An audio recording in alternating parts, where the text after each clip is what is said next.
Et les amis, c'est le temps débrief, j'espère que vous allez bien. On se retrouve aujourd'hui pour le débrief de Nantes PSG. Voilà les amis, victoire 2-1 du PSG.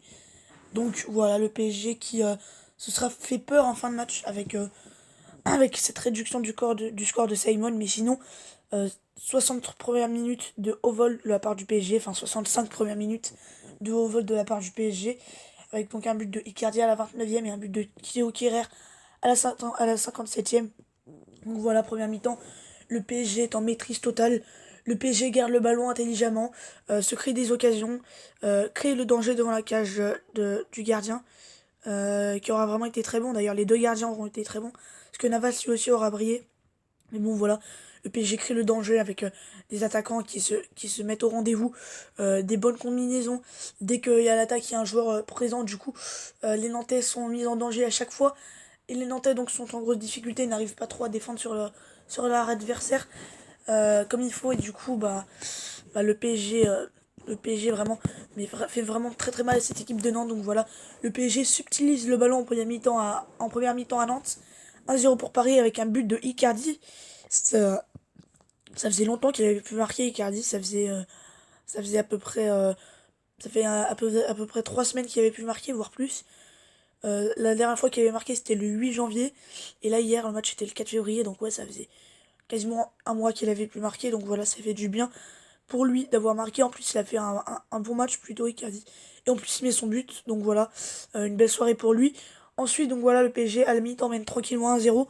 Au retour des vestiaires, le PSG va continuer de dominer. Le PSG va continuer d'avoir un jeu séduisant, de se créer des occasions, de faire mal à son adversaire. Une équipe de Nantes émoussée qui n'arrive pas à créer le danger devant la surface adverse. Les seules occasions que les Nantais se procurent, c'est en contre. Et d'ailleurs, Nantes, qui, malgré tout, même en première mi-temps, se sera montré dangereux. Parce que dès que Nantes a attaqué dans les 40 derniers mètres, et, et c'était un contre ou une attaque placée, Nantes réussissait bien ses attaques, je dirais. C'était pas des pertes de balles débiles, ils en faisaient bon usage de leur ballon. Après, avec un tel pari, c'est sûr que c'est difficile de bien faire parfaitement, parce que le PSG avait tellement une bonne maîtrise, c'était tellement difficile de prendre le ballon.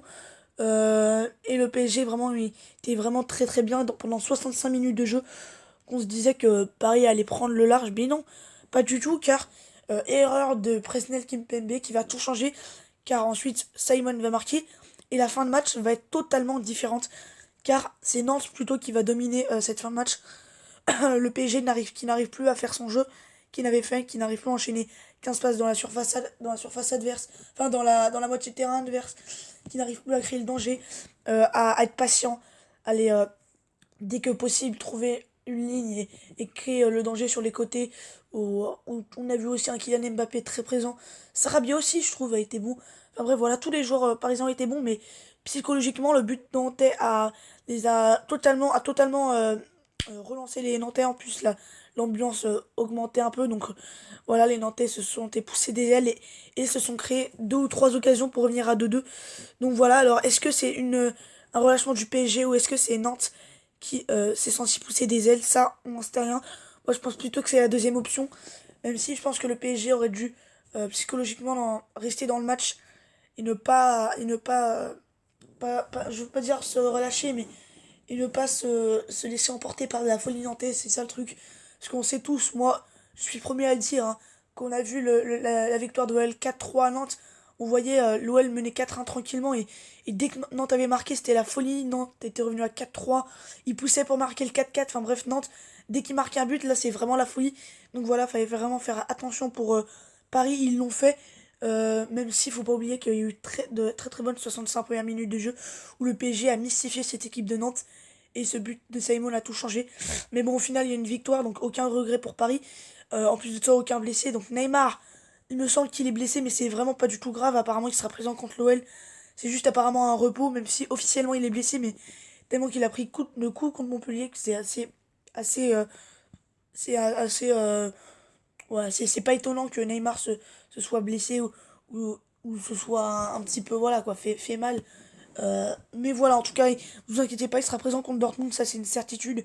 Et le PSG s'impose demain à Nantes. Est-ce que dans la douleur ou pas? Oui, dans la douleur, parce qu'ils ont souffert en fin de match. Mais quand même, les Parisiens ont quand même réalisé 65 minutes où ils ont vraiment été maîtres du ballon. Et surtout, ils sont bien rentrés dans le match. Voilà, ils sont pas fait emporter par la folie nantaise. Ils sont bien rentrés dans le match. Ils ont créé le danger dès le début. Et après, le PSG s'est peut-être un peu relâché. Et Nantes a profité et a failli revenir à 2-2. Et ça aurait vraiment pu être la même chose. Mais en tout cas, peu importe, le PSG s'est imposé. Donc si vous avez aimé cette vidéo, n'hésitez pas à vraiment la liker, à la partager. En tout cas, moi je vous dis à très très vite. C'était le foot en débrief. Ah, les amis, bye.